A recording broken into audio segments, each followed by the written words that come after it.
In this video, I'm going to share some solid tips on plumbing pipe installation so you don't end up with leaks or a total mess down the line.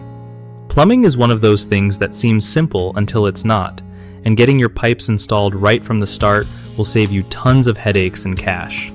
First off, always check the local plumbing codes before you start. You don't want to get into trouble or have to redo stuff. Use the right materials for the job, like copper for durability or PEX for flexibility, and make sure your pipes are properly supported so they don't sag or bang against walls. When you're cutting pipes, clean the edges and deburr them so fittings go on smooth and seal tight.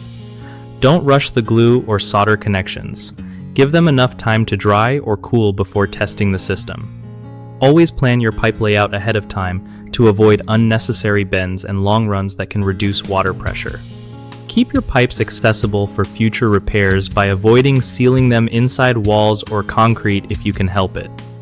Remember to install shutoff valves near fixtures for quick access in emergencies. Lastly, test everything with water pressure before closing walls to catch leaks early.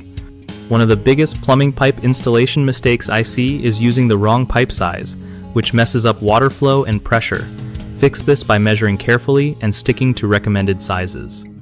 Another common slip-up is poor joint sealing that leads to leaks. You gotta clean surfaces well and apply glue or solder evenly. And don't forget about pipe support. Pipes that aren't secured properly can move, causing noisy banging or damage, so nail down those brackets and clamps tight. BigHomeProjects.com is a game changer because it hooks homeowners up with trusted local contractors who really know their stuff, making it way easier to find someone legit for your plumbing jobs. Plus, if you're a contractor looking for new gigs, they've got a solid platform that helps you connect with clients who need your skills right away.